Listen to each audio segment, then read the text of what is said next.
Hello everyone, I'm the Benefactor, and this is Beneficence TV, dedicated to providing you solid entertainment while keeping you informed.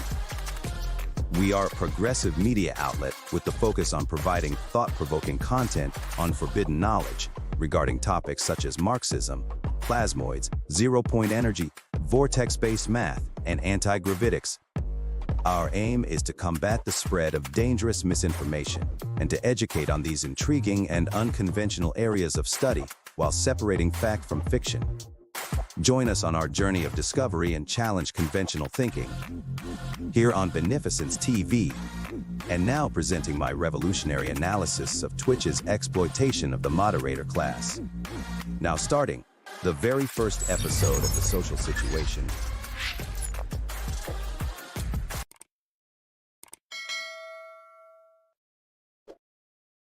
A Marxist analysis of Twitch. Today on The Social Situation, I'd like to talk about an issue of labor exploitation that has been devoid of Marxist analysis. I'm the Benefactor, and this is The Social Situation of Twitch.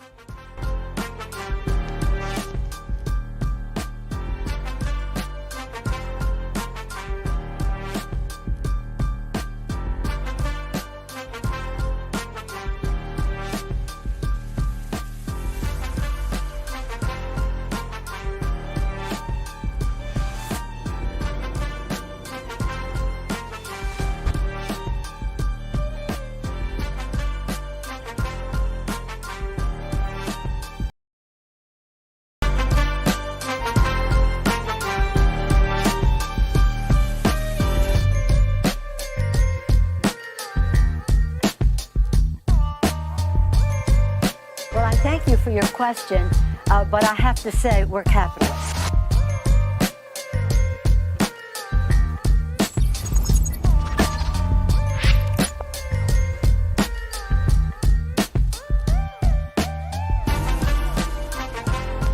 Hello everyone, Benefactor here. This is the first episode of The Social Situation where we talk about a wide variety of topics using a Marxist lens. Before we get into the internal contradictions and class conflict within Twitch, I need to put things in perspective with an introduction on material analysis outside of a wage market. You can learn more about the basics and history of Marxism through my interview on Facebook with Azure Scapegoat, linked to in the video description below. It's true that Marxism can be used as a tool to understand a multitude of systems within a wide variety of scientific fields from anthropology, socioeconomics, political science, and much more. To apply the dialectic analysis on material within a system such as the family household where labor is produced, you can begin to see how class conflict is possible outside a wage market.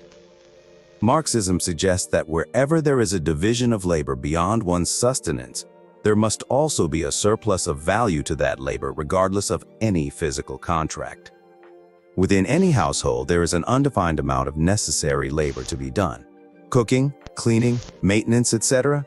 You also have a total amount of undefined free time to appropriate to said labor. In that context, any labor generated outside of sustaining yourself is considered surplus value, after which there is the decision of how to distribute this surplus. If I live with a spouse, and we both have a specific amount of free time to address the necessary labor, but I appoint all the work to the female, this can create class conflict within a feudal household that exposes an internal contradiction. The contradiction of a man constantly struggling to do less labor within the house and a woman always struggling to do more while trying to maintain loyalty and love to one another. Let's switch our focus for a minute from the household to a thriving online capitalist society, which currently seems to be isolated from objective Marxist critique.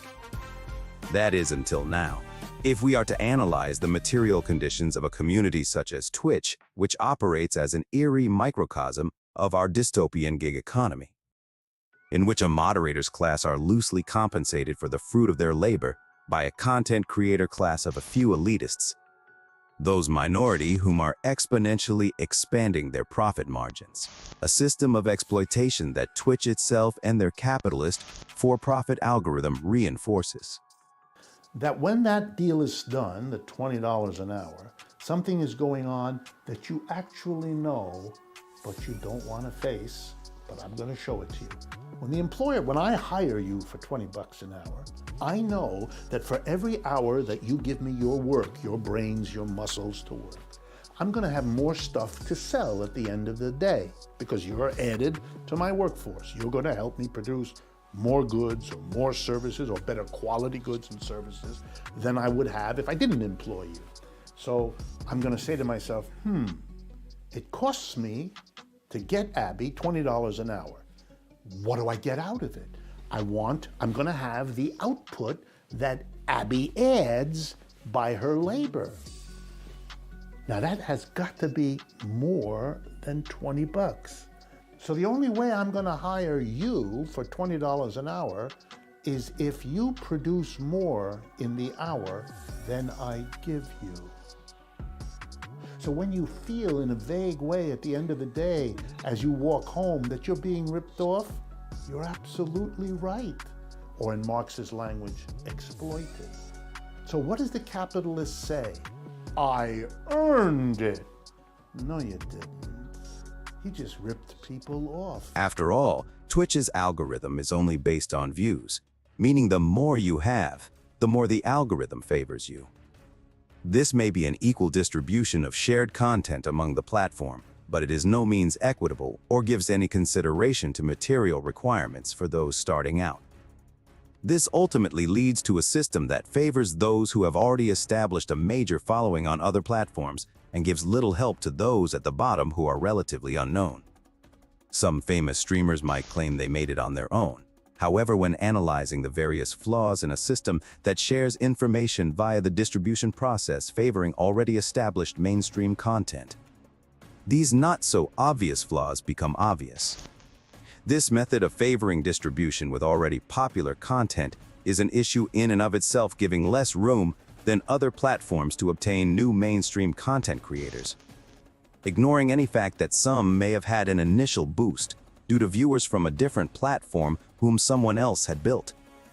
Let alone the fact that this system of distributing mainstream content is solely based on raw views, a system YouTube itself even scrapped due to its inconsistent and unfair results.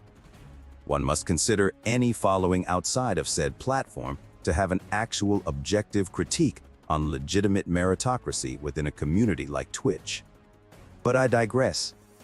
Meritocracy aside, the community as a whole within Twitch operates within a capitalist for-profit structure, one that sees every choice it makes in the name of prioritizing profit and reinforcing said power structure above any kind of actual consumer requirement. In other words, There is every motivation to maintain a structure of class conflict. When looking a little closer at the actual labor produced within a Twitch community, an odd thing becomes apparent. The content creator class and the moderator class are largely separated by two factors: the algorithm, which favors those at the top and reinforces its for-profit model of success by maximizing advertisement investments. In other words, the more views you have, the more it will recommend your content to maximize the investment from advertisers. After all, there's no profit in a system that might show you something you won't like, causing you to not view any potential advertisement. Don't get me wrong, I'm not saying it's impossible for someone to make it big on Twitch now, just improbable. I mean, the proof is in the put-in, and what we see put in are very few mainstream content creators contrasted with a large variety of streamers who have maintained 0 views, sometimes for years. Facebook isn't notorious for having a more equitable distribution of information. However, there are systems in place to level the playing field. A caveat here is that Facebook's algorithm is still operating under a for-profit model, meaning it might be a bit more equitable in the distribution. But they have found another way to tighten the noose of capital by implementing a pay-to-play feature that is largely necessary after the initial charity boost the algorithm gives you when first starting out. Factor 2 is probably the most frustrating and an area of exploitation I've noticed for a while. The struggles between the content creator class and moderator class of these communities. As the content creator class grows, these struggles grow more apparent as paralleled by any other capitalist enterprise. Chat moderation becomes a necessary labor within any Twitch sub-community. With the growth of said business comes the requirement to divide that labor. Now, we've already discussed that when any labor produced is divided, there is always a surplus value, or more value added by the workers than they input. This changing of material translates into the toil and trouble one must take to moderating a chat from trolls and other offenders.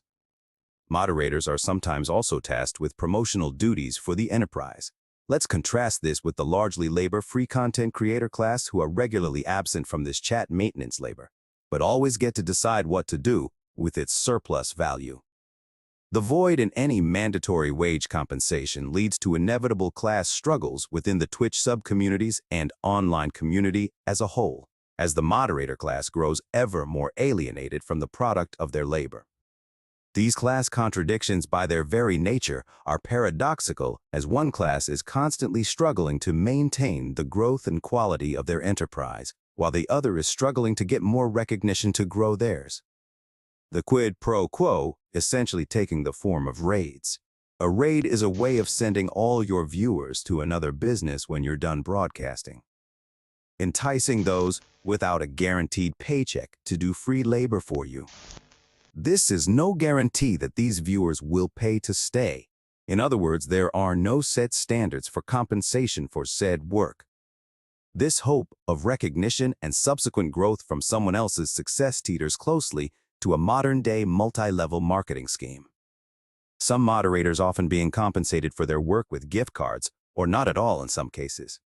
Pour a glass of yellowtail because you have nothing better. Don't be fooled. Just because the king is generous doesn't make them less of an authoritarian figurehead. You're welcome. In this way, Twitch has set up their platform to incentivize centralized authoritarian hierarchies. By limiting the platform to one content creator per business, it eliminates any potential for co-opted labor. To sum it up, Twitch is a strange amalgamation of a feudal and capitalist economic system that has some of the worst aspects of a gig economy and multi-level marketing scheme combined into one giant mess of class struggles. That concludes our bro tip of the week. However, being a moderator and a Twitch entrepreneur are not mutually exclusive. Some moderators are content creators, others aren't. This unusual dichotomy demonstrates the fluidity between the feudal and capitalist economic systems and can simultaneously classify some moderators to be in two different social classes: a king in one subcommunity and a servant in another.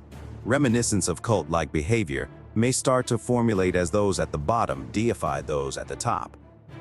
Let's remind ourselves of the characteristics of a cult: great devotion to a person or idea, as well as persons united by devotion or allegiance to an artistic or intellectual movement or figure. I'm in no way implying we have any cults on Twitch now. These are simple observations. However, a caveat of inevitability still remains for this scenario, as unresolved class conflict always leads to pathological and destructive behavior. Listen, I'm not trying to be condescending or morally superior by pointing out this exploitation. I also don't have all the answers on how to reorganize labor within this kind of system, but I hope that by raising awareness to these issues, we can come together and formulate practical solutions. After all, how are we going to fix a problem if we aren't aware of it in the first place? As Marxists, class struggles within online communities need to be addressed if we are going to try and address class struggles in real life. Have I made mistakes in my analysis here? I'm sure I have. Do I hope that I can rely on my fellow Marxist colleagues for constructive critique and support? Of course. I implore all my friends to observe that this underlying notion of exploitation is real and give me a different perspective on this topic. But I am optimistic that with enough collaboration we can formulate a real strategy for more progressive policies, such as a mandatory minimum wage for moderators tied to the productivity of the channel. Or maybe Twitch can just change their algorithm to allow for multiple content creators per licensed business. Personally, I chose Facebook's platform over Twitch's platform for some of these exact reasons. The main one being I am able to divide labor more equitably and democratically. This leaves room for my media outlet to expand into a worker co-op. I have that ability to say, if you want to become a moderator for my business, you will also get to be a content creator as well. And we all vote on what to do with the surplus of labor. I hope this topic was enlightening, and if you enjoy my content, I do suggest you head over to my Facebook page, where I have loads of videos and articles. If you have any questions, you can always reach out to me via direct message. We also have a Patreon and WhatsApp for donations. They are not required, but always greatly appreciated. Thanks for tuning in for this week's episode of The Social Situation. Remember, beneficence is beautiful.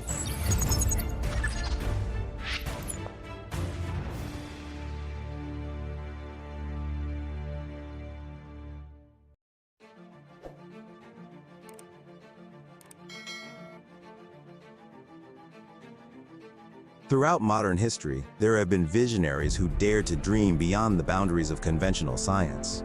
Inventors who sought to unlock the mysteries of alternative propulsion, anti-gravitics, and the enigma of over-unity energy. Yet, their stories remain shrouded in shadow. Many of these pioneers, their voices silenced, their visions extinguished. Some vanished into obscurity, while others paid the ultimate price. Suppression, it seems, has been a constant companion to innovation. But recently, there's been a glimmer of hope. A new generation of self-taught, open-minded, and independent scientists has emerged. A collective effort to combat the forces that seek to keep humanity in the dark. People like Marco Rodin, whose rediscovery of vortex-based mathematics is nothing short of mind-bending. They've pushed the boundaries of mathematical understanding, opening doors to a new realm of possibilities by describing numbers as physical stationary interstitiary vectors in space-time whose values don't change. Unlike traditional mathematics, where numbers change while functions remain constant, this paradigm shift recognizes that in reality, functions themselves can represent the changing variables, opening doors to a new understanding of mathematical relationships. And then there's Malcolm Bendall, a man with a vision that defies convention. He introduced the plasma unified model, a concept that calculates the resonant frequencies of everything from the elements to colors, shapes, and even polarized cardinal directions. But Bendall didn't stop at theory. He applied his unified field theory to a revolutionary concept, converting mass into clean energy. His ingenious design mimics nature's use of plasma, producing colossal amounts of pristine energy. Bendall's vision goes beyond energy. It's about reshaping our understanding of the world and harnessing the very forces of nature to propel us into a new era. As Tesla was once accredited as saying, throughout space there is energy. Is this energy static or kinetic? If static, our hopes are in vain. If kinetic, and this we know it is for certain, then it is a mere question of time when men will succeed in attaching their machinery to the very wheelwork of nature. In the shadows of suppressed technology, these visionaries are opening doors to a brighter, more sustainable future. The plasmoid engine, a symbol of hope, innovation, and the relentless pursuit of the unknown. Join us as we delve deeper into the mysteries of plasmoids and the brave souls who dare to challenge the status quo. Here on Divine Science. Stay tuned for our brand new show. For more videos on consciousness, zero-point energy, and other forms of forbidden knowledge, like and subscribe to my YouTube and TikTok channels. What are you waiting for? Take the red pill and arm yourself with forbidden knowledge. Subscribe today. There does exist multiple realms of existence, parallel universes of infinite potential and endless possibility. However, they are not what you might think. Parallel universes exist as echoes to the primary timeline that we live in. Like Schrodinger's cat, these parallel universes do not exist until they are physically measured or viewed by the main timeline. Until this happens, they are nothing more than mathematical potential energy. In this sense, all creative thought can be perceived as coming from one of these alternate potential timelines. This potential energy will collapse into existence once our brains tap into them using the universal consciousness energy field, giving rise to the wide array of artistic and creative ideas that manifest themselves in the form of human subjective experience. It is no secret that many brilliant writers gain inspiration from visions. Philip K. Dick notoriously admitted to this. He did not create worlds, he saw them. Adding to this theorem, the brain is basically an antenna, and electrical signals interpreted or created by the brain cannot be differentiated from one another. In other words, as Morpheus once said, what is real? How do you define real? If you're talking about what you can feel, what you can smell, what you can taste and see, then real is simply electrical signals interpreted by your brain. Expanding on these principles, one can imagine that dreams are nothing more than our own personalized pockets of existence, alternate dimensions of space-time in which we are the creators, albeit subconsciously. If psychedelic experiences and dreams are uncontrolled hallucinations, then reality must be a form of controlled hallucination, one in which our physical reality is being created from the potential energy of alternate timelines, making it a little bit easier to understand how our brains can create and mold our reality. The mind is the cause and reality is the effect. For more videos like this on consciousness, zero-point energy, sacred geometry, and alternative science, like and subscribe to Beneficence TV. We are on Facebook, YouTube, and Twitch. Remember, beneficence is beautiful.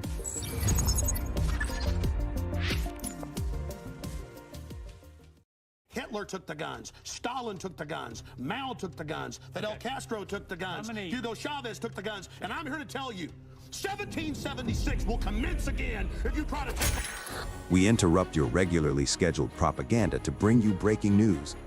A lot of you have been recommending my channel since I released Divine Science, including Jordan from Alchemical Science. I cannot overstate how much I appreciate your support in helping me disseminate this vital information. We are just shy of breaking 500 subscribers, a massive achievement and an indication that you all are thirsty for forbidden knowledge.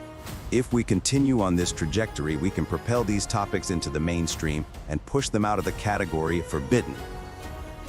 If you aren't aware, Jordan has been hosting a very popular YouTube channel called Alchemical Science, where he goes over some of the ideas I discuss in Divine Science, but with more scientific rigor.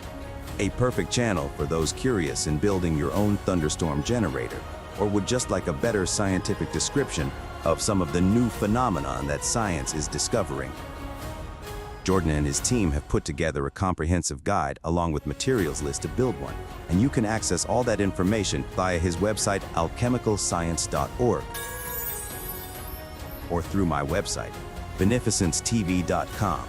This first episode is a massive hour-and-a-half-long documentary intended to kick off my new series called Divine Science. In this episode, we explore the possible connections of ancient wisdom and spirituality to groundbreaking science and technology. From everyone here at Beneficence TV, we wish you all a very Merry Christmas and Happy Holidays. Expand your minds and subscribe today.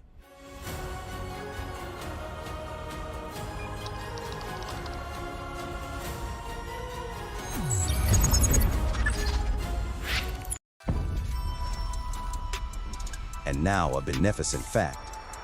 Did you know that Isaac Newton, one of the most famous scientists in history, spent more time studying alchemy and number symbolism than modern science?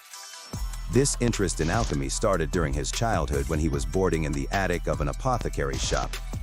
However, much of his writings on alchemy may have been lost in a fire in his laboratory, leaving the true extent of his work in this area unknown. Newton even suffered a nervous breakdown during his period of alchemical work.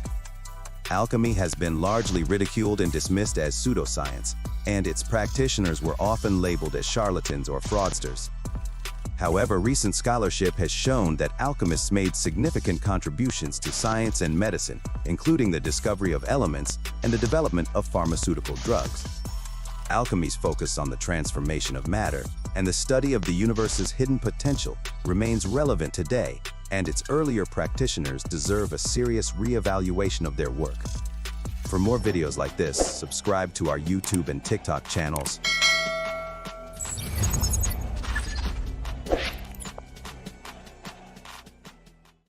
The plasmoid unification model, molten sea arc atomic reconstruction technology, or MSART. Plasmoids are donut or toroidal-shaped clusters of net protons or net electrons that, once captured and placed into a toroidal orbit, are capable of absorbing, storing, and releasing enormous amounts of energy present within their self-generated and structured electromagnetic containment field. Plasmoids, in effect, function as an atomic battery that can be self-charging due to their ability to convert matter into available clean energy. Plasmoids by their unique geometry cause a consequential electromagnetic containment field to generate a zero point naturally and casually, without much effort, and have the ability to convert the nuclear mass of protium atoms into energy. The plasmoid unification model, PUM, posits that plasmoids are epoch-making and that knowledge of them has been hidden in plain sight for centuries. This PUM slide rule reveals the algorithmic relationships between life's elements critical to mankind's existence and development. It starts with protium, H, which has a melting point of -259.2 degrees Celsius and is the most abundant element in our solar system. Protium determines the 25,920 great-year frequency of our solar system.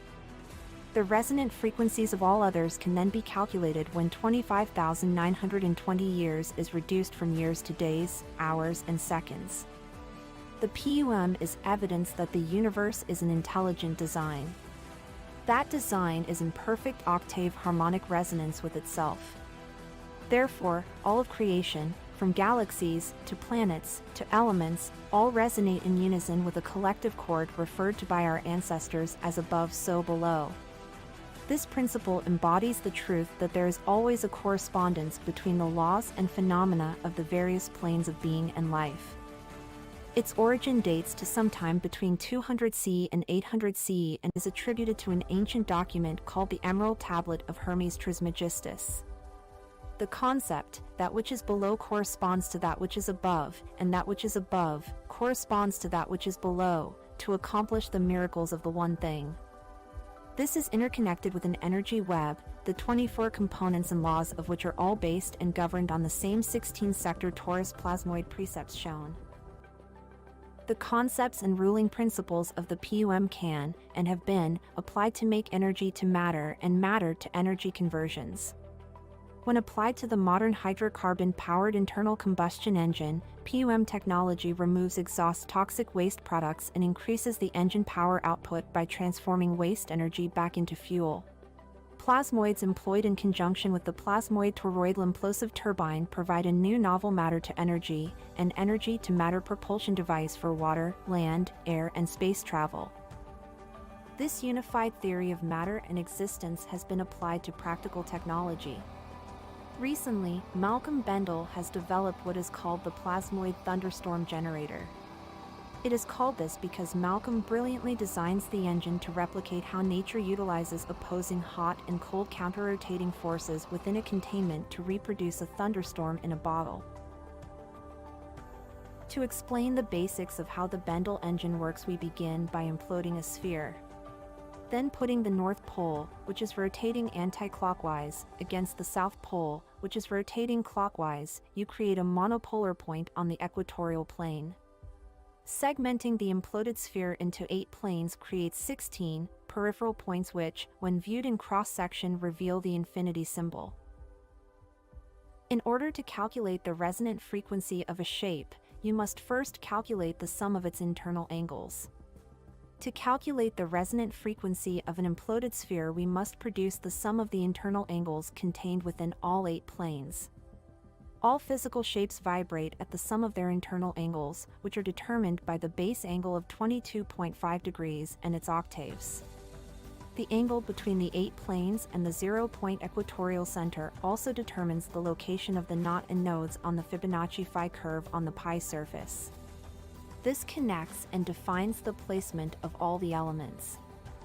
To paraphrase Jordan from Alchemical Science, the air is distributed into the water chamber via a porous air stone, which produces microbubbles around 0.5 micron from the bottom inlet, which is composed of ionized air that passes through a tube of UV light.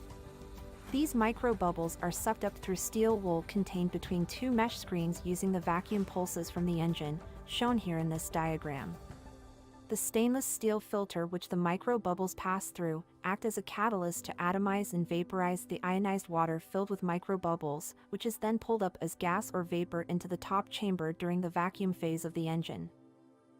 According to Malcolm Bendall, microbubbles are necessary to ensure the bubbles remain symmetrical during the process in the next step where they collapse. Each vacuum phase produces around 7,000 microbubbles. During the reverse piston phase, the vacuum is released from the plasmoid generation chamber and the chamber turns into a pressure chamber. During the pressure phase of the engine, the microbubbles are forced to collapse into themselves. What the bubbles are experiencing is a change in their state of matter, from a liquid state into a gas state and finally into a plasma state, simply by structuring how the ionized bubbles implode when put under pressure. The collapse of the symmetrical microbubbles forms a toroidal magnetic self-contained field which contain the plasma in the form of a plasmoid. Once the bubble pops, the plasmoid is left due to its self-contained magnetic field sustained by its geometry. The plasmoids then gain in size due to their tendency to draw in and convert the available water vapor surrounding them. The molecular and atomic bonds are dissociated as the vapor passes through the toroid. This splits the water into their base elements hydrogen and oxygen, and the plasmoids increase from the size of 10 to the power of -12 microns up to 100 microns. The plasmoids then pass into the thunderstorm generator. The thunderstorm generator is essentially a sphere within a sphere attached to a tube, which hot and cold gas is passed through at specific counter-rotating angles within the sphere to create a powerful vortex. The cold ionized plasmoid vapors are pulled into the thunderstorm generator at a temperature of -86.3 degrees as they exit the generator. The hot exhaust is introduced at a counterclockwise angle to the plasmoid vapor to produce a powerful vortex.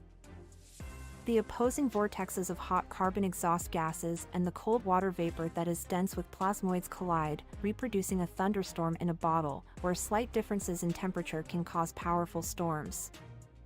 The column of water being subjected to alternating vacuum and pressure pulses sourced by the normal action of a piston within an internal combustion engine alternatively generate and collapse the bubbles. These are the same naturally occurring forces of nature that produce the enormous power of a thunderstorm or cyclone.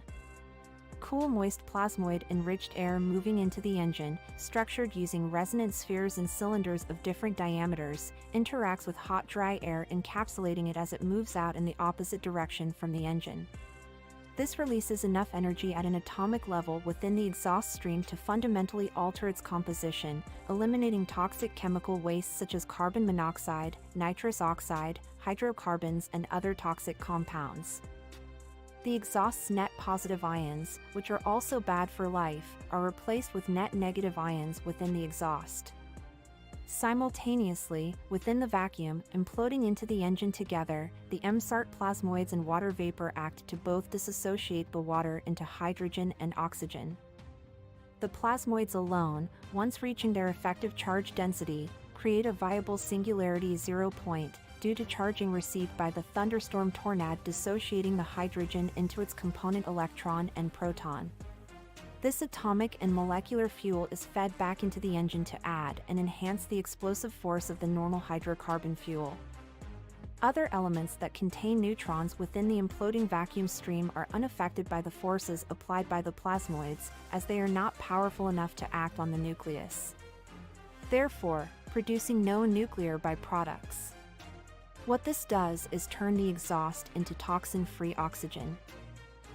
The underlying principle of Malcolm Bendel's unified field theory is that all elements are plasmoids and that all those elements are controlled by charge density.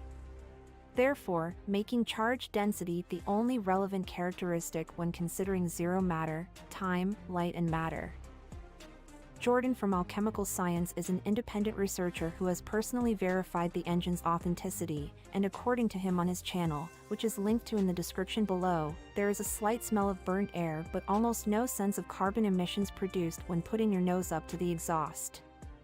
The brilliance of Bendel's design isn't just in the ability to adapt already functioning carbon-producing engines into super-efficient oxygen factories, it is in the simplicity of its engineering. Further proof that the greatest science is based on nature, the universe's most efficient energy machine. Much thanks to Jordan from Alchemical Science and the Strike Foundation, which I have linked in the description below. I highly recommend anyone interested in learning more about plasmoids, sacred geometry, or obscure, esoteric science to go over and subscribe to Jordan's YouTube channel, Alchemical Science.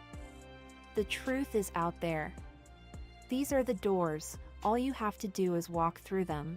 For more videos like this, put a like on our video, and subscribe to our channel Beneficence TV. Beneficence is beautiful.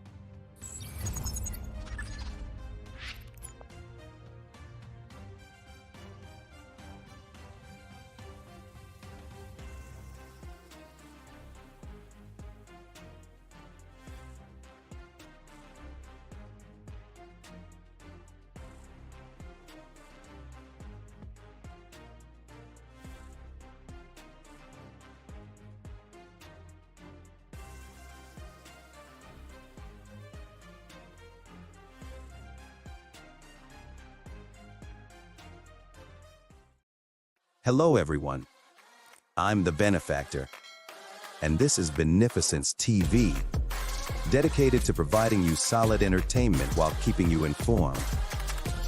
We are a progressive media outlet with the focus on providing thought-provoking content on forbidden knowledge regarding topics such as Marxism, plasmoids, zero-point energy, vortex-based math, and anti-gravitics. Our aim is to combat the spread of dangerous misinformation and to educate on these intriguing and unconventional areas of study while separating fact from fiction. Join us on our journey of discovery and challenge conventional thinking here on Beneficence TV.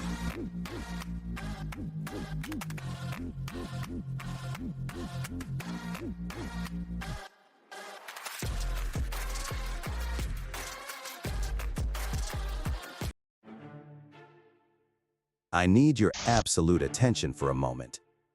Please, pay attention to the video you are about to watch and see if you can notice the problem. It's an interesting character for me.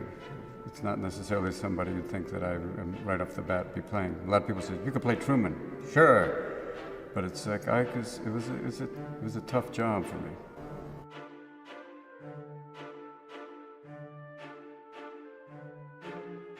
Did you see it? Some of you might have even seen it, but don't know how to describe it. What you just witnessed was a micro-expression, and even though it only lasted a fraction of a second, it could tell us everything we need to know. A moment of contradiction between emotion and words. Robin Williams' last video interview was with The Talk in 2014. In the interview, he discussed his new show called The Crazy Ones, and shared some stories from his past Here we see Robin in a moment of what appears to be slight joy, talking about playing Truman, and then a flash of extreme sadness. And it doesn't just happen once. These are clear patterns of behavior that are universal.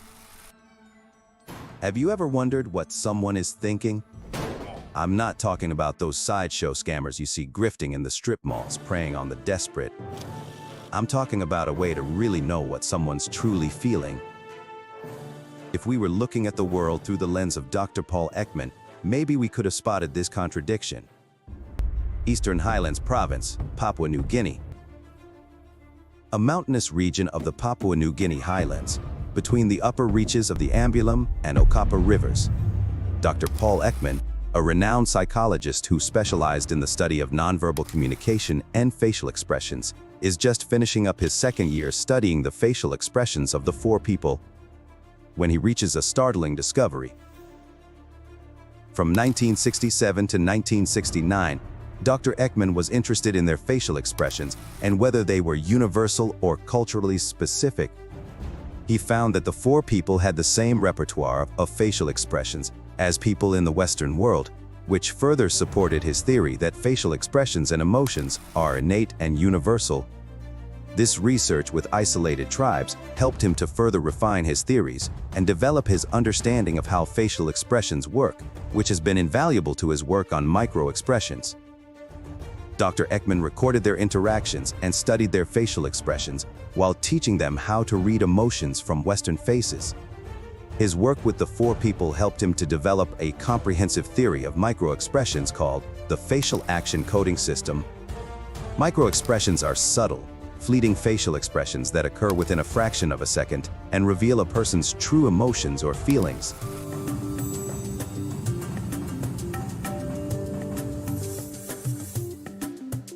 There are two kinds of facial expressions, a macro or normal expression, which comes on and off the face usually in 2 to 5 seconds, and a micro expression, which goes on and off in a 25th of a second. Now, if you use slow motion or freeze frame, a micro expression looks just like a normal expression, but it's been compressed in time. It's an attempt to conceal true feeling. These expressions can occur when a person tries to conceal their true emotion or feelings, and they can be a reliable indicator of lying or deception. Micro-expressions typically last for a fraction of a second and are often difficult to observe. However, with practice, it is possible to develop the skills to identify these subtle expressions and understand their meaning. Here is the really interesting thing about Paul Ekman. I'm scared to be around him. Yeah, I was very kind of paranoid when he was around.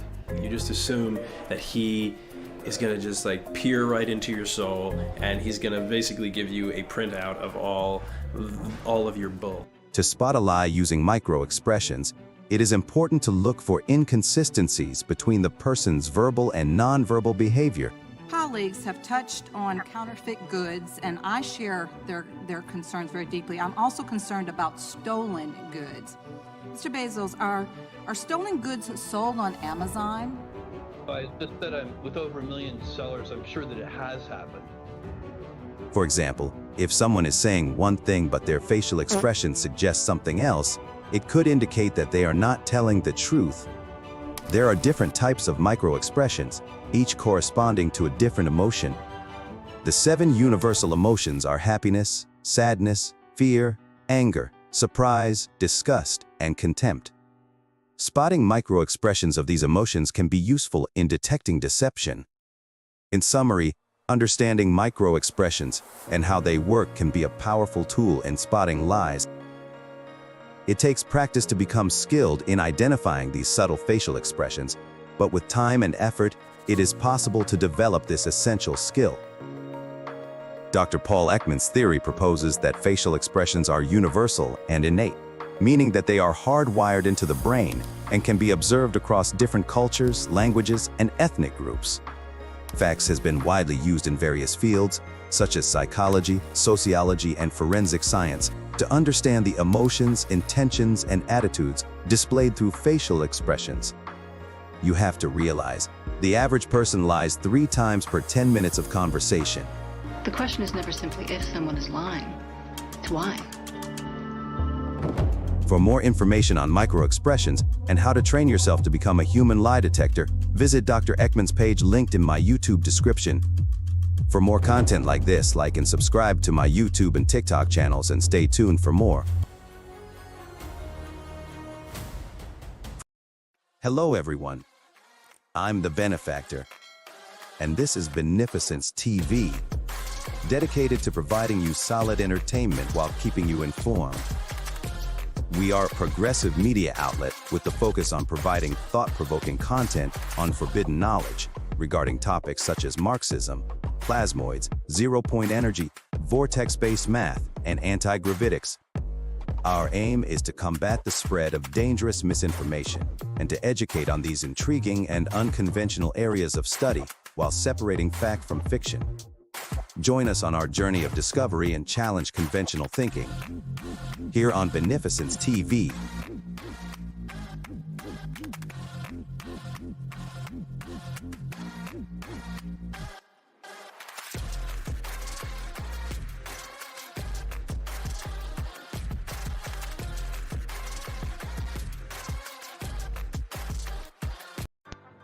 Hello everyone, and welcome back to The Social Situation.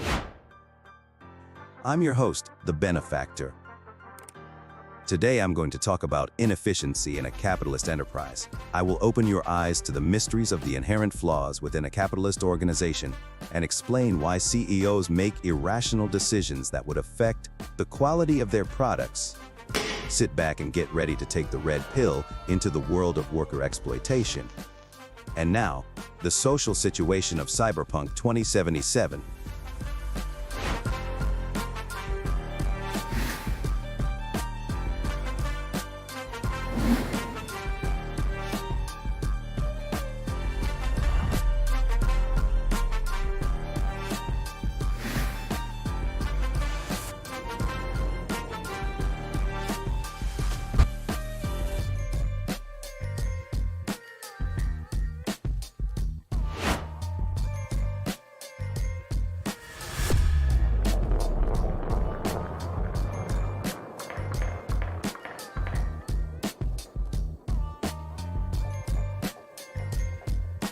Well, I thank you for your question, but I have to say we're capitalists.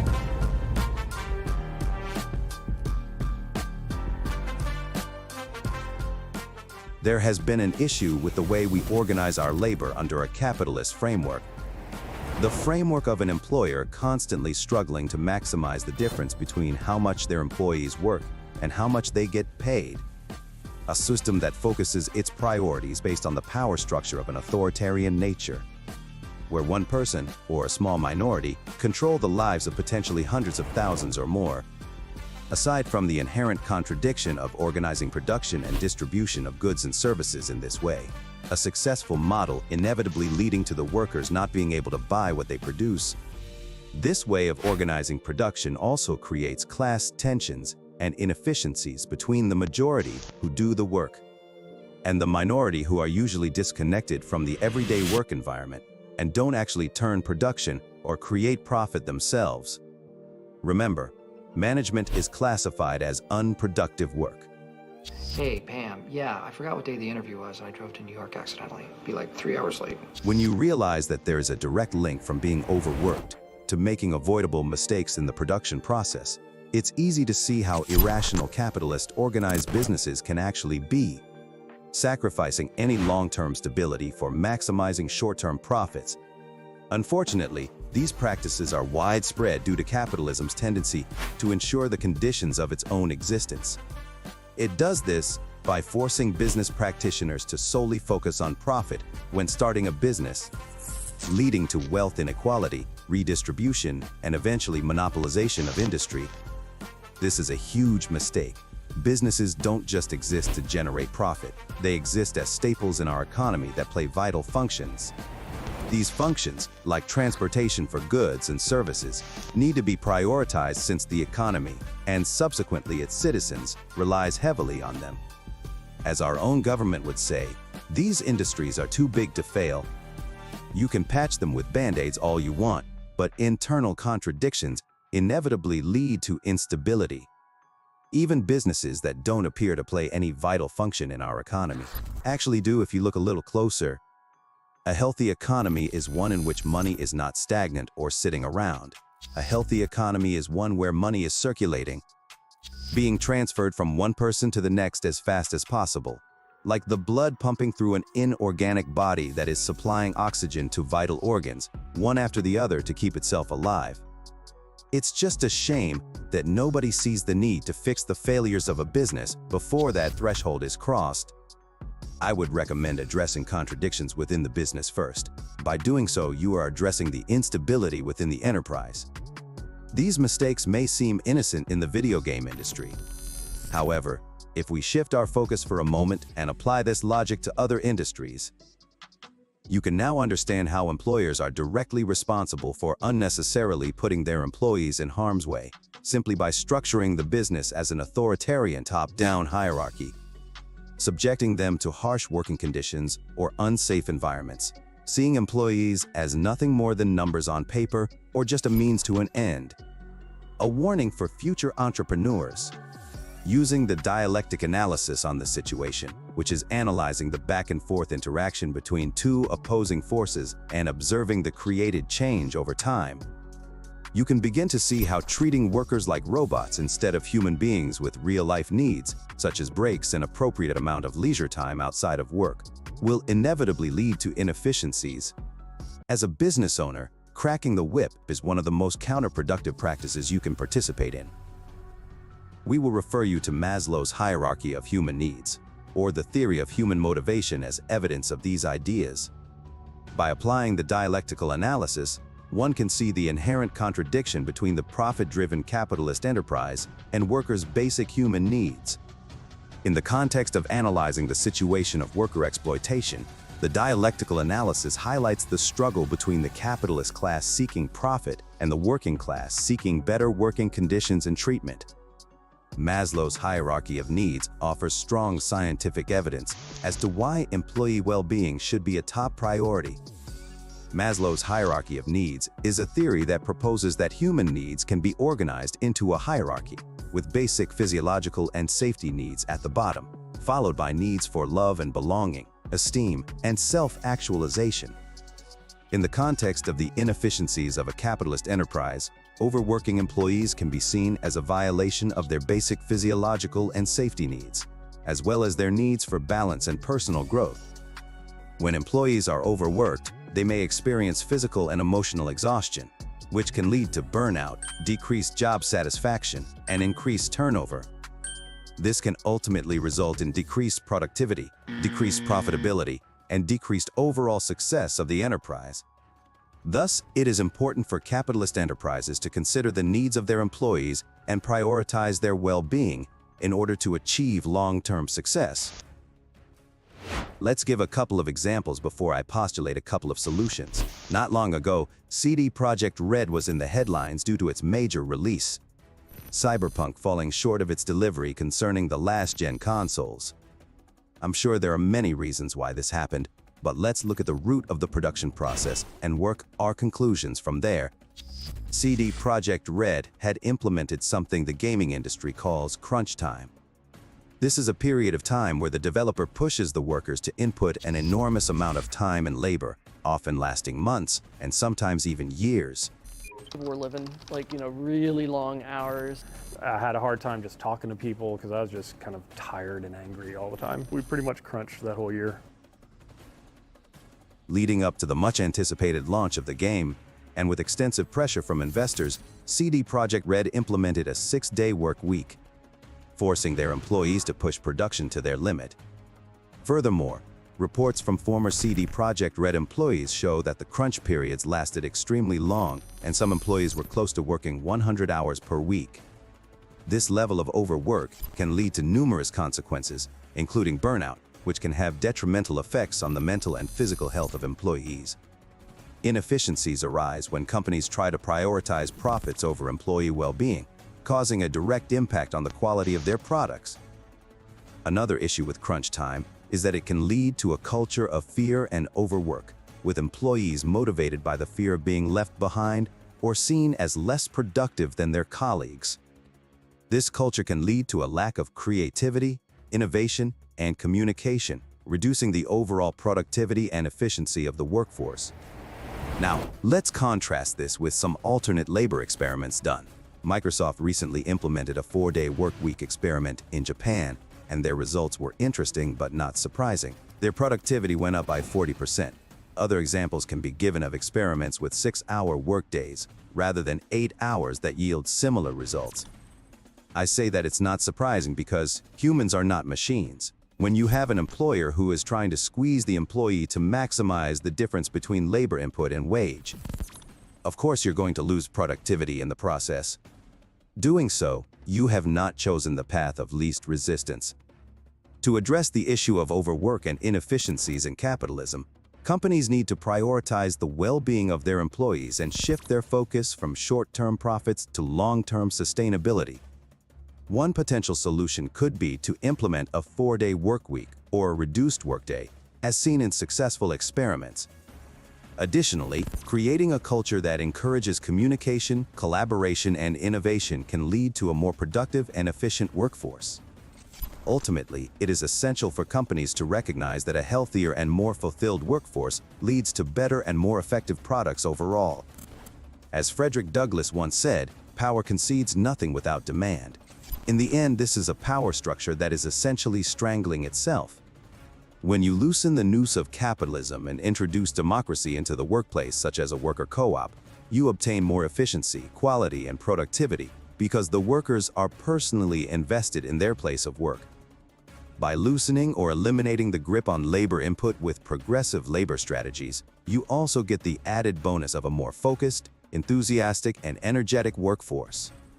Workers who are researching the problems and solutions, investing their time into studying up on topics such as business and economics, getting involved in the academics, the theoretical, and the practical, they become an indispensable apparatus of the enterprise in which to maximize efficiency and productivity.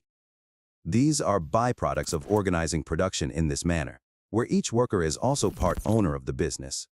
While Marxism provides a critical theoretical framework for understanding the exploitation of workers in the capitalist system, practical solutions must take into account the unique circumstances and factors within different industries and contexts.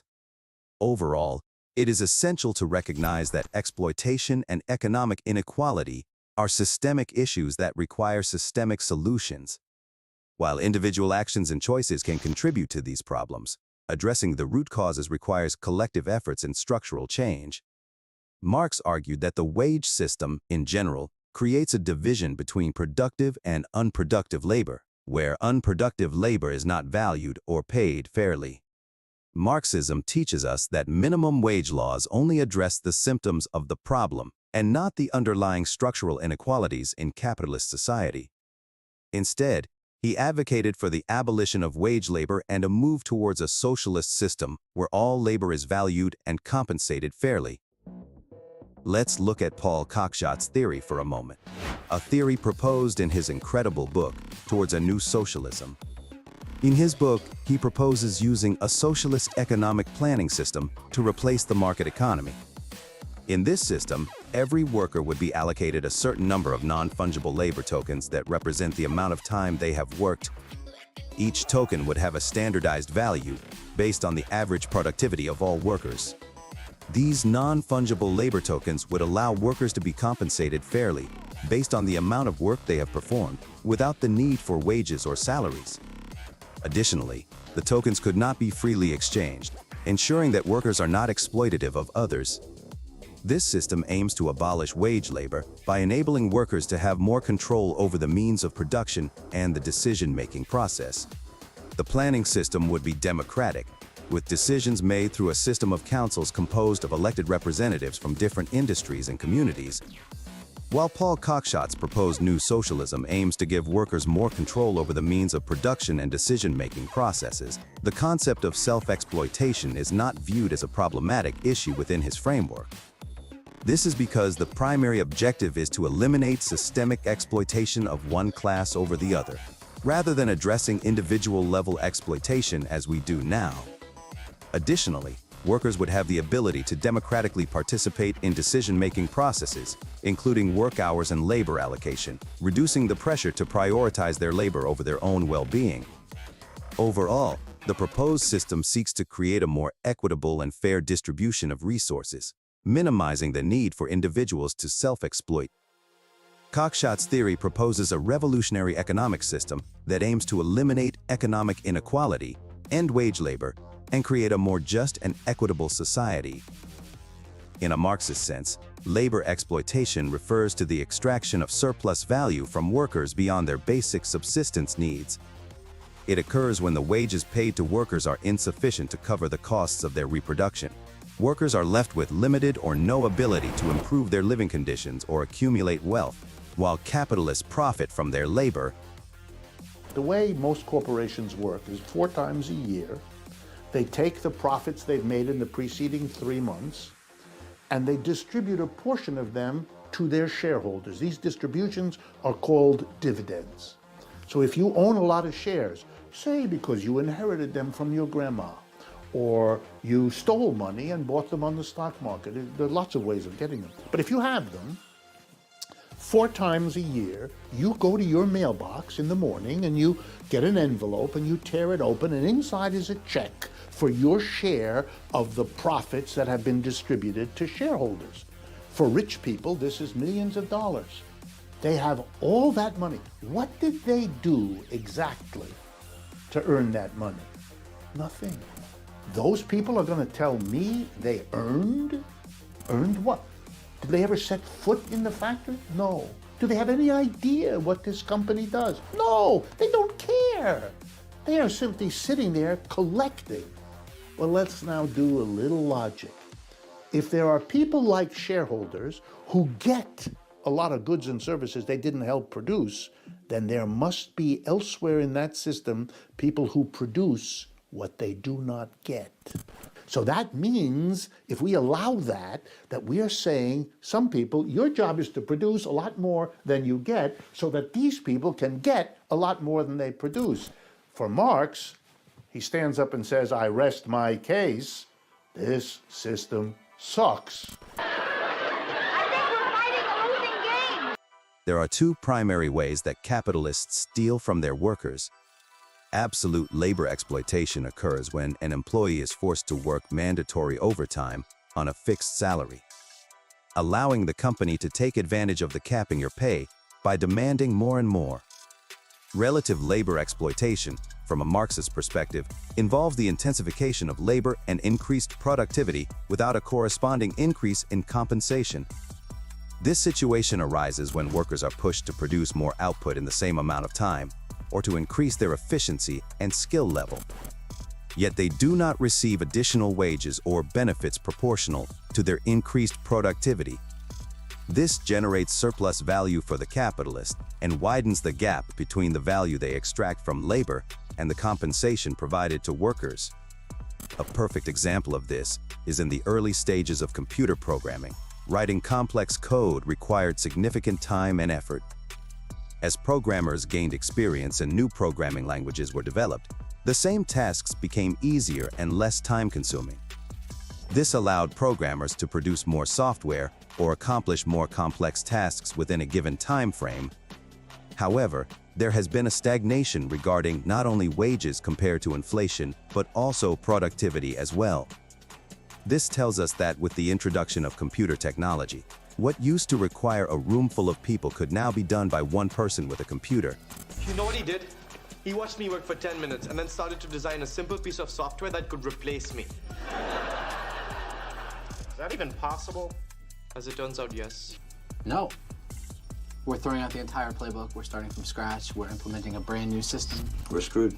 Are you listening to what he's saying? Retraining, new system, youth. I'm telling you, this kid is the Grim Reaper. I think I am programmed to be your enemy. I think it is my job to destroy you when it comes to selling paper.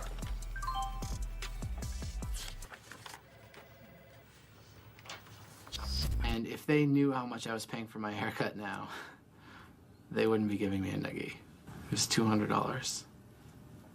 Hey, I just think you should know that one of my salesmen beat your stupid computer. So take that, ass. All that productivity condensed down into one individual output with absolutely no adjustment to compensation. What is the Matrix? Control. The Matrix is a computer-generated dream world built to keep us under control in order to change a human being into this. No. I don't believe it. I didn't say it would be easy, Neo. I just said it would be the truth. Do you see now how companies pulled a fast one on us? Mr. Bezos, are stolen goods sold on Amazon? And we wonder why generation after generation it gets harder for individuals to own cars or houses without going into debt. Why more young adults are living with their parents. For over 40 years, we've substituted what should have been increases in wage for overtime and debt. Like a frog unaware of his demise in a pot of heating water. A genocide on the middle class. End-stage capitalism, where the workers can no longer afford to buy the goods and services they are producing. The idea of self-exploitation is a bit controversial. By Marx's definition, exploitation involves taking advantage of someone else's labor for your own benefit without fairly compensating them. Therefore, someone cannot exploit themselves because self-exploitation does not involve taking advantage of someone else's labor. If it's the system that forces us to be exploited against our will or without our acknowledgement, then by rationalizing you can see this idea of self-exploitation is paradoxical within a capitalist framework. Even in worker cooperatives, worker-owned businesses where the workers are not being exploited internally, they are still involved in external exploitation as consequence of being forced to interact with external capitalist abusers. But this is not self-exploitation by any means.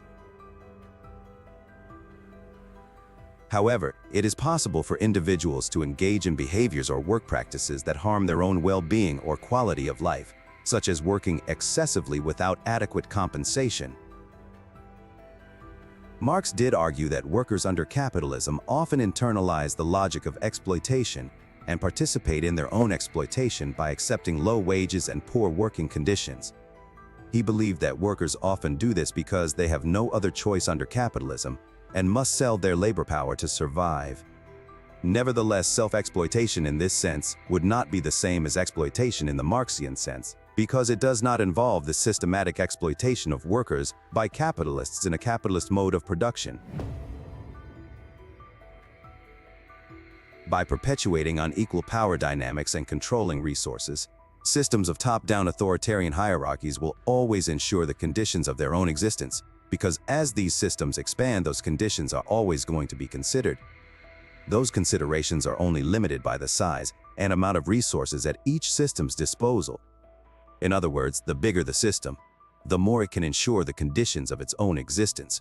Capitalism is by far the most powerful and widespread system that recorded history has ever seen, economic or otherwise. It's no wonder that it hasn't succumbed to its internal contradictions. Every time this house of cards gets ready to fall, the system makes an incremental change to prevent that from happening, essentially gluing the cards together instead of rebuilding the structure out of something more stable. And because the system is so widespread and powerful, those incremental changes are more likely to succeed in avoiding the revolution that comes from destabilizing class conflict. Capitalism produces the contradictions. We just watched Bernie Sanders' town hall on CEOs versus workers, and I want to give you some startling facts. American Airlines, they say they don't have enough money to pay their workers well, but yet last year they made $1.9 billion in profits. Their CEO, Doug Parker, he got paid $31 million. What happened to you don't have enough money? Then the tensions. The union members have prevented people from actually also leaving the plant here. And then the failed solutions. From December 2007 to June 2009, the United States suffered an extended economic downturn that came to be known as the Great Recession. And then the rebels who push for the abolishment of the current system for the next one. This phenomenon has happened throughout history, from slavery to feudalism, and can be tracked as a clear pattern of predictable irrationality. Therefore, Marx argued that the only way to truly end exploitation and break this vicious cycle is to abolish capitalism and establish a socialist system in which workers own and control the means of production. The release of Cyberpunk 2077, with its numerous glitches and problems, can be traced directly back to the inefficiencies within the capitalist enterprise. One that prioritizes profits over employee well-being, and that fosters a culture of overwork by placing value on you based on the amount of labor you output. The development process involved the use of crunch periods that forced employees to work long hours, leading to burnout and mental and physical health issues. Such working conditions lead to a reduction in creativity, communication, and innovation, resulting in inefficiencies that culminate in subpar product releases. To address these issues, alternative labor policies, such as a 4-day workweek or 6-hour workdays, can be implemented. Microsoft's pilot project in Japan, which involved a 4-day workweek test, resulted in increased employee productivity by 40%, demonstrating the benefits of reduced working hours. Worker cooperatives also offer a potential solution, since democratic decision-making ensures that employees' well-being and interests remain as one of the enterprise's top priorities, leading to a highly productive and efficient workforce. Like any physical structure, a business that reinforces the base of its labor will find stability in the organization as a whole. Therefore, to ensure long-term sustainability, companies should prioritize employee well-being by fostering a culture that encourages creativity, collaboration, communication, innovation, and work-life balance. This approach will undoubtedly lead to the development of better quality products without compromising the health, safety, and well-being of employees. How do you feel about some of these alternative labor arrangements? Do you feel there are any additional ways we can increase productivity and help the workers? Embrace the forbidden and liberate your mind. Join our brand new forum and website, where we delve into controversial topics from zero-point energy to anti-gravitics and plasmoid technology. With a Marxian analysis, I weave these suppressed secrets into the bigger picture, empowering you to break free from society's chains of suppression. Explore the depths of forbidden knowledge and unlock the true potential of your consciousness. Dare to challenge the limits of conventional wisdom here on Beneficence TV. Remember, if you like my content, please consider subscribing and hitting the like button on my videos. Comments and any form of engagement dramatically help us break through the YouTube algorithm. I also have a website with research on the Thunderstorm engine, plasmoid technology, and do-it-yourself guides for Malcolm Bendel's retrofit, courtesy of Jordan from Alchemical Science and the Martin Fleischmann Memorial Project. Check out my store for exclusive merchandise along with our forum, where you can post questions, share videos, and join in the community to help destigmatize all forms of forbidden knowledge. Don't forget to check out Jordan's channel Alchemical Science and Bob Greenier from the Martin Fleischmann Memorial Project YouTube channel. They're on the cutting edge of cold fusion technology. More updates on that coming soon. Stay tuned for a new episode of The Social Situation, where I take you on a deep dive into the corrupt world of American politics. Have you ever wondered why American politics is so funny? 2016 has escalated into laughs, from awkward air kissing to sniffing. The Donald's not allergic to kids. He actually signed one, but threatened to reassign a crying baby. Don't worry about that baby, I love babies. A minute later... Actually, I was only kidding. You can get the baby out of here. What's your name? Name. And then there was the childlike delight in balloons. It seemed like he'd seen balloons for the first time in his life. Why this dichotomy of left and right often plays out as nonsense. Nevada. At one rally... Hey, get this thing out of here, will you? Trump attacked his teleprompter. He publicly humiliated... Like this stupid mic. ...his microphone. Stupid mic keeps popping. Remember when Hillary barked into her mic? Ow, ow, ow, ow. And then this happened at a Trump rally. This is something you shouldn't have... What was that? Is that a dog? It's Hillary. Nonsense with little to no impact on the material conditions of everyday working people. That's a good question. And I ask myself that too. Why can't I be rich? You look at me, I'm dirty. I work 10, 12 hours a day. I'm gonna take care of my family. At the end of the week, I'm broke. Have you ever wondered why characters like Donald Trump and other celebrities have become increasingly more attractive compared to career politicians? And on that ballot will be their names and mine. As you probably could have guessed by this moment, I have decided in 2020 to run for president. Get ready to take a deep dive into the corrupt world of politics as we use a Marxist lens to analyze the two political parties and their dialectical effects on the material conditions of the working class. People don't even realize that we're at war right now. We're in a social war, a spiritual war, an economical war. We're supposed to be working together.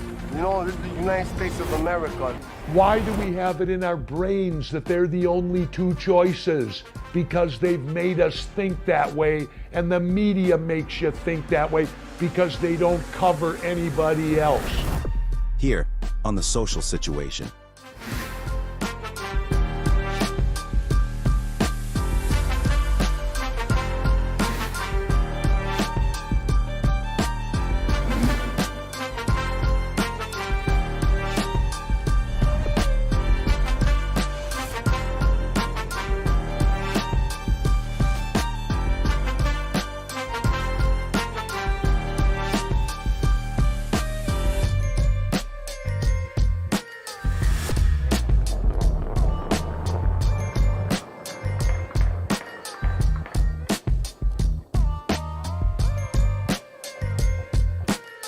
Well, I thank you for your question, but I have to say we're capitalists. So let me start. A very famous and very effective political leader once responded to his fellow members of his movement who had complained that the mass of people that they were trying to organize was hard to organize, and people complained and were unhappy, but they didn't do anything, and decade after decade went by. And so he responded to them and he said, you know, it's true. For decades, nothing happens. And then in a few weeks, decades happen. I think we're in a few weeks. Welcome back to The Social Situation. I'm your host, The Benefactor. Today I'd like to take a deep dive into our corrupt political system. I'll show you a direct link between the lack of proper representation for working class taxpayers versus the overwhelming representation for the minority business owner class, leading to a stagnation in progress amongst legislation that directly translates into deteriorating living conditions and a dwindling of the middle class. To do this, we must first apply the dialectical analysis on material. If you've watched my previous episodes, I explained the dialectical analysis and how it is a scientific lens which you can use as a tool to analyze and understand aspects of the world.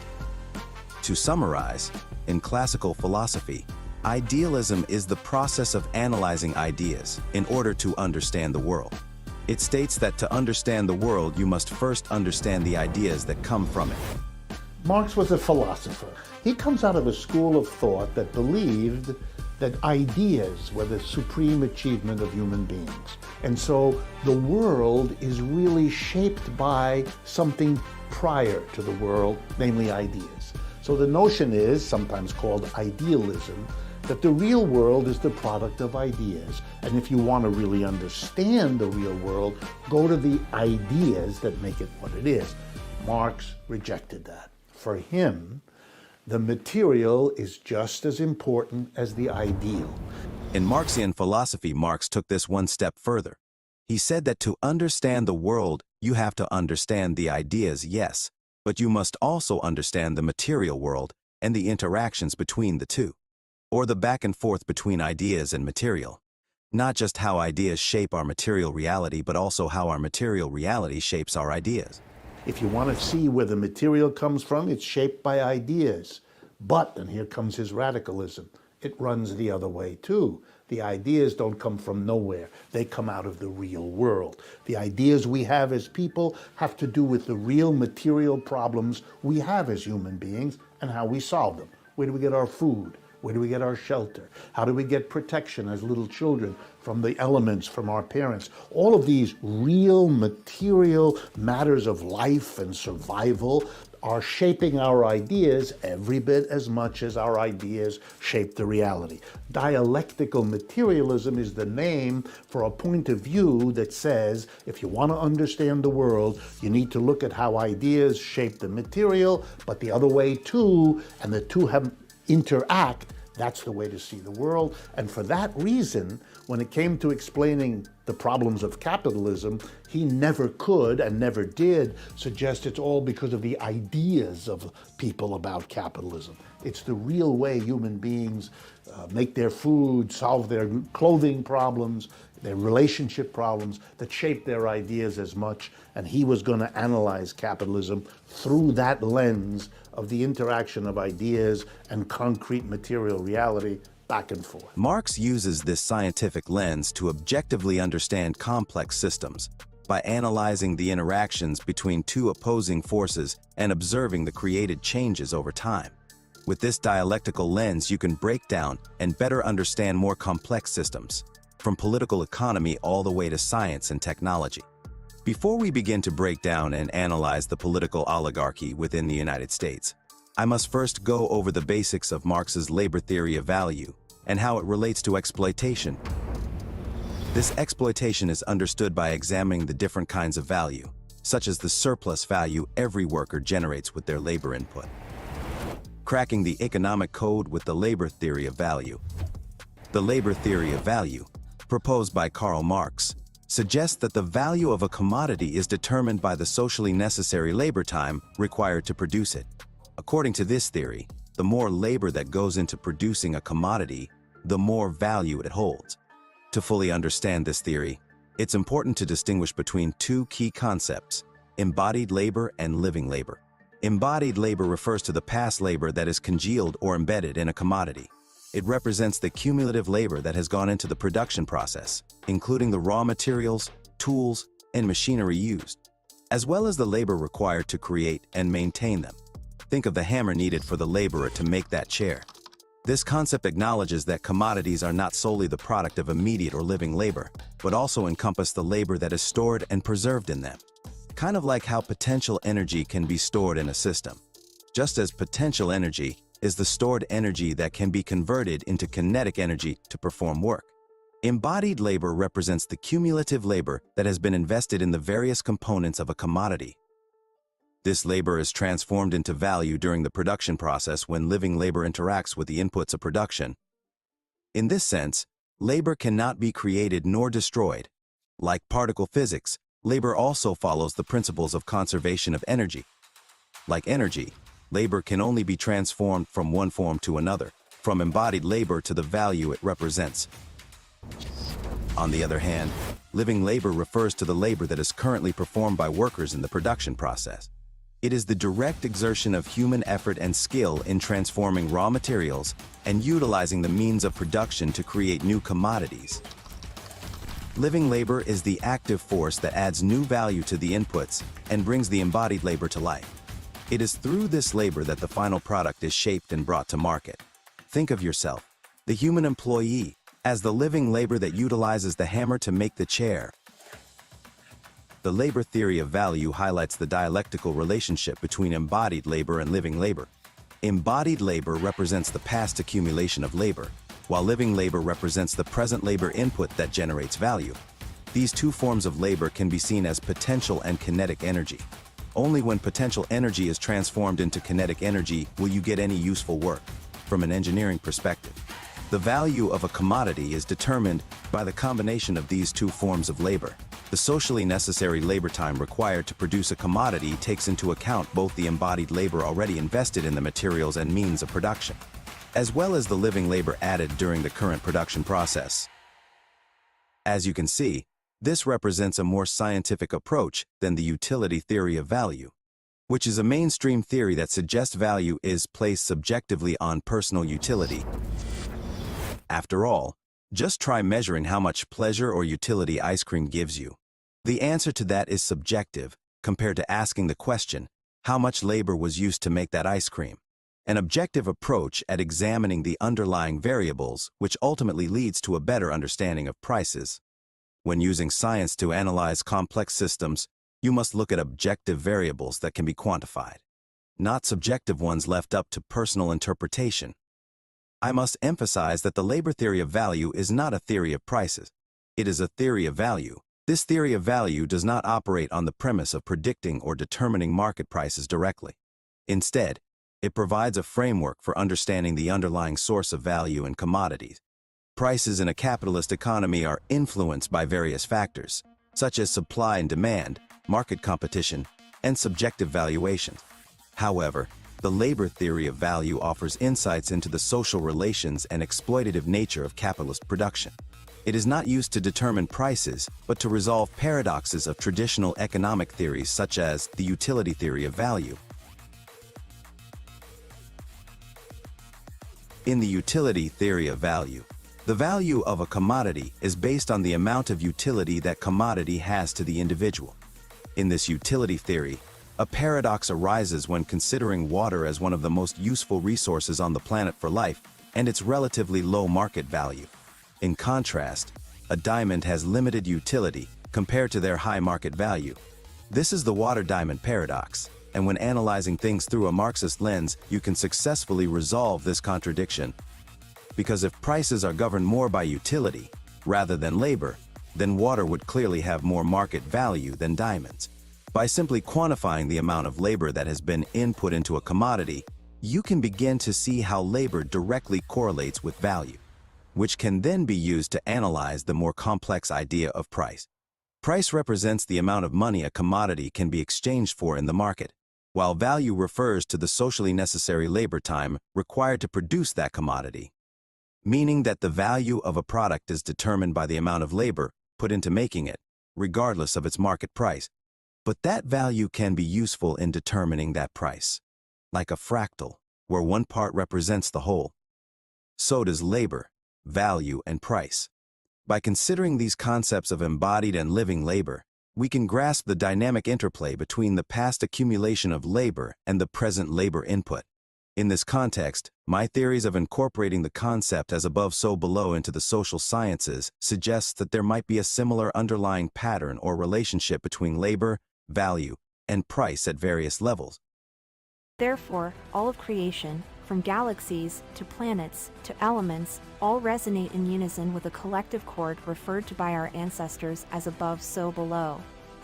This principle embodies the truth that there is always a correspondence between the laws and phenomena of the various planes of being and life. By exploring this analogy further, there might be common principles or dynamics to consider that operate at both the macro and micro levels within capitalist systems. This understanding allows for a more comprehensive analysis of the value-forming process and the exploitation of labor within capitalist systems. Just as a fractal pattern repeats itself across different scales, the interaction between labor, value, and price could potentially manifest in similar ways across different levels of socio-economic organization. A side note here is that Marx's labor theory of value is not original. He based his theory of value off of classical economists like Adam Smith and David Ricardo, who were using it to defend capitalism. However, Marx extended and modified their theories in significant ways. Smith and Ricardo believed that the value of an item was determined by the amount of labor put into making it. Marx expanded on this idea by emphasizing the importance of the average amount of time society deems necessary for producing something. Think of baking a cake. If a cake takes an average of 1 hour to bake, the labor time necessary to produce that cake is 1 hour. According to Marx's labor theory of value, the value of the cake would be based on that average time. Now, let's say someone invents a new baking technique that cuts the baking time in half. The socially necessary labor time for producing a cake would now be reduced to 30 minutes. As a result, the value of cakes produced using this new technique would be determined based on this reduced labor time. Marx also introduced the concept of surplus value. Surplus value is the difference between the value of the goods or services produced by the workers and the wages they receive. To make money, to come away with more than they threw in. There's no magic here. They haven't overcome the laws of thermodynamics. They understand that you don't get out more than you put in. Well, what happened? How? Well, they're not getting out more than they're putting in. What they're getting out is what they put in, the raw materials, the workers, the technology, and they get out what those things can produce. But what they can produce is more than what they give to their employees as their income. And that more, which they like to call profit, is why they're in business. They want to get that more from this situation, which they do.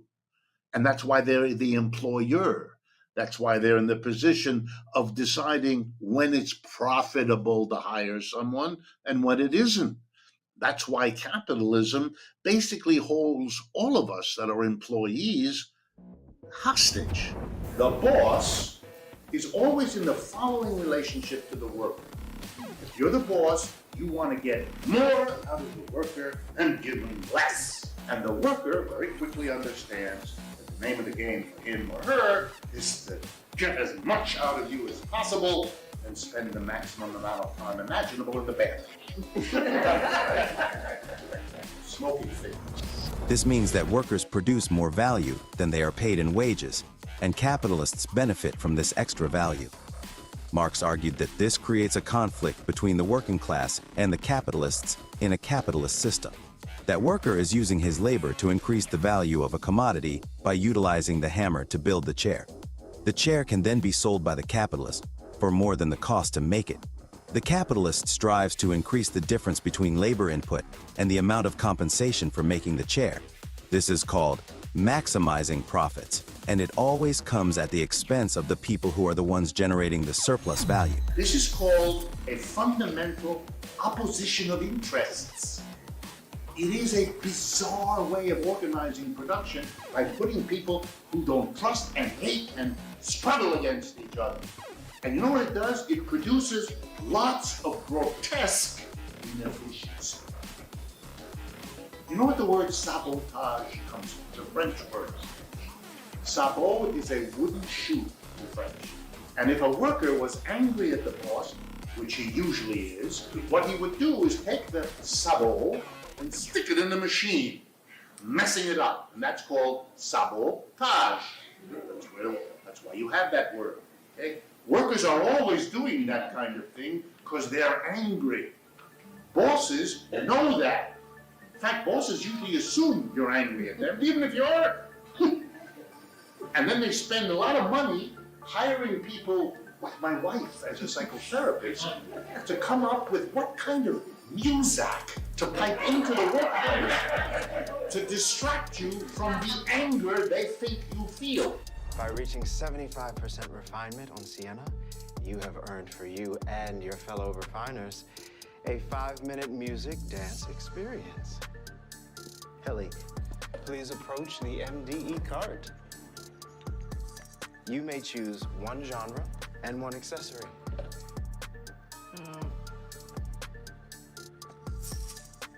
The maraca.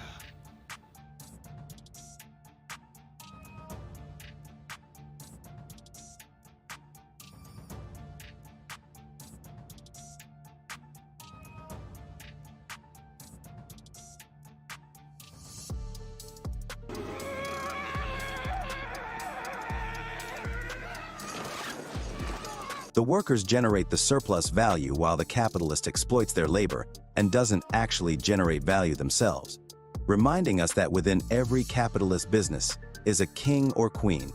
Ironic that we spend so much energy trying to escape feudalism only to install kings within miniature kingdoms, techno-feudalistic platforms where the CEO is commander-in-chief of their own personal sovereign corporal country. It's America, brother. We don't do kings. Oh, we do. We do. Just call them something else. What we're recommending is finding significant efficiencies by laying off the people at the bottom of the company and paying more to the people at the top. Hey, that's me. Yes. With the money signs? Yeah, that's you. It's me at the top. Okay. Marx's labor theory of value was not about determining prices. It was part of his larger analysis of capitalism. He used the theory to criticize capitalism by highlighting contradictions that inherently generate inequality and lead to periodic economic crises. Due to the exploitation of workers from capitalists that extract more value than they pay in wages, Smith and Ricardo focused more on efficient markets and the factors that determine value in capitalism. Marx's theory expanded upon the ideas of Smith and Ricardo, providing a critical perspective on capitalist exploitation and the inherent contradictions of the system. He emphasized the concept of surplus value, which highlighted how workers are often paid less than the value they create, leading to their exploitation. In addition to his scientific analysis of capitalism, Marx also called for a revolutionary change in the economic system to address these issues. His ideas aimed to challenge the existing order and create a more equitable society. Unfortunately, his revolutionary ideas often get conflated with his objective analysis of capitalism, which is simply analyzing these areas of concern, rather than taking a stance on what should be done about these concerns. Because Karl Marx died before he could finish his work, he emphasized the importance of advocating for workers' rights, but did not provide an exhaustive blueprint for the exact economic structure necessary for transition. However, through his theoretical framework of Marxism, he laid the foundations for a society based on what he called communism, or a cooperative community-based society. This challenged the existing order of capitalism, which exists as an individualist, competition-based society. I'm going to break down some of the terms we use in this show to give you a better foundation of knowledge and understanding of Marxism going forward.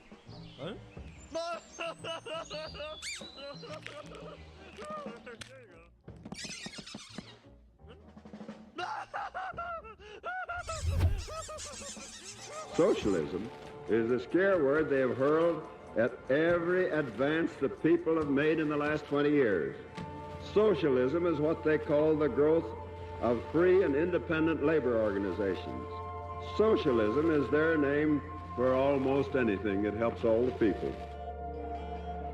Most socialists begin with a critique of inequality and the premise that this is not just an accident, but something that is essential to the nature of capitalism. And if you want to create more justice, more equality, you're going to have to fundamentally change the system in some way. The problem is that we all too often have socialism for the rich and rugged free enterprise capitalism for the poor. I think about socialism as the vast majority of people who work for a living in a given society, ultimately making decisions about the direction of that society. We believe in democracy. I mean, the problem with the word socialism is that very often it's been equated with what happens in the Soviet Union, which is authoritarianism and totalitarianism. The major socialist experiments for me have been failures, but I would argue that the major examples of capitalist civilizations have been failures too, especially for poor people, especially for black people, indigenous people, and others. Marx differentiated between communism and socialism in this way. In order to get beyond the current capitalist system, he envisioned the concept of a transitional stage known as socialism, which he believed would lead to a communist society or a society without any internal contradictions or class struggles. Socialism differs from a communist society, which is the theoretical utopia that socialist transition leads to.